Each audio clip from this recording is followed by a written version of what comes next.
श्री स्वामी समर्थ महाराज यांच्या कृपेने माझी दारू सुटली।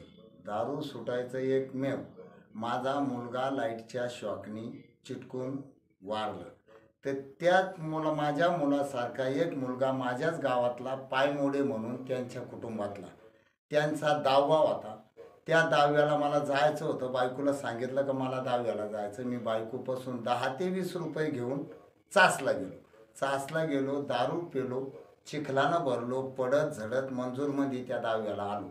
दहावावरकून म्हणजे आटपत आलता। माझ्या गावातले लोक 2 दहाव्याचे लोक एकत्र होते। गांगुडेचा दहावा एकत्र, पायमोड्याचा एकत्र, आणि मी दारू पिऊन फुल गेलो। मला लोक गावातले पाहतील म्हणून लाजून बाजूला बसलो तर गाड्या तिकून येत होत्या।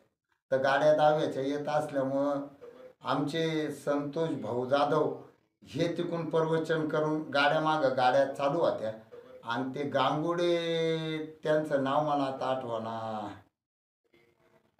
त्यांच्या मुलीनं हे गेलं होतं ते सेवा त्या केंद्राची। त्यांच्यामुळं ते याला येईल होते प्रवचनाला। आणि मला गावातला मोटरसायकलवाला घ्यायना, कुणीच घ्यायना, मोठ्या गाडीवाला सुद्धा घ्यायना। संतोष भाऊची दैवयोगानं गाडी माग गाडी ढवळी गाडी आली। मी असं झोकांडे खात हात दिला। त्यानं खुर्ची उठून दरवाजा उघडला। मला त्याने दैवयोग माऊलीचे मला त्यानं कारवाडी लोक आणलं। मग ते भोसले वस्तीपर्यंत येऊस तर मी गप्प राहिलो। ते आरशातून माझ्याकडे पाहायचे, मी त्यांच्याकडे पाहायचो। नजर झाली का मी खाली पाहून घ्यायचो, दारू पियला असल्यामुळं, कपडे भरेला असल्यामुळं। आणि ते झालं। मग पुढं मी सुरुवात केली का मी दारूपायी माझ्यावाले मुलगा वारला। मुलगा वारल्यानं मी दारूच्या वेशीन गेलो, आहारी गेलो। मी भिकारी झालो, भीक मागायला लागलो। 10-5 रुपये त्यानं गाडीत बसून आणलं। त्यांना मी माझी कहाणी सांगितली का मी फाशी घेतली तरी मी दारू सुटाना, मी भिकारी झालो तरी मी दारू सुटाना। फक्त त्यानं एक माऊलीनं मला शब्द दिला का तुमची दारू सुटल, तुम्ही केंद्रात येता का? मी म्हणलो मी केंद्रात कधीच येत नाही।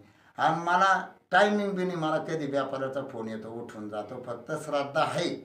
ते म्हणे कधी केंद्रात या, तुमचा पहिला नंबर येण्यात येईल।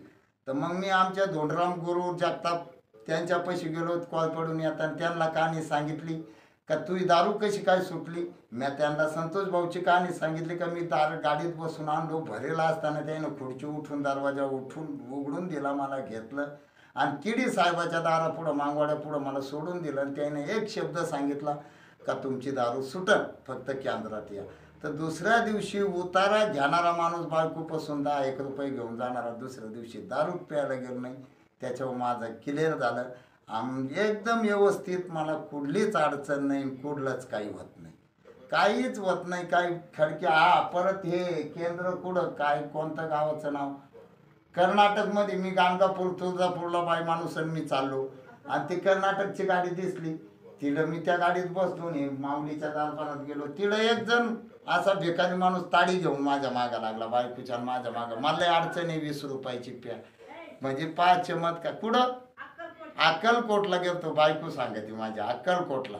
आणि मग ती ताडी नाही घेतली तरी नाही पिलो। माझं चांगलं झालं, एकदम व्यवस्थित, एकदम मजात, माझ्या आनंदी।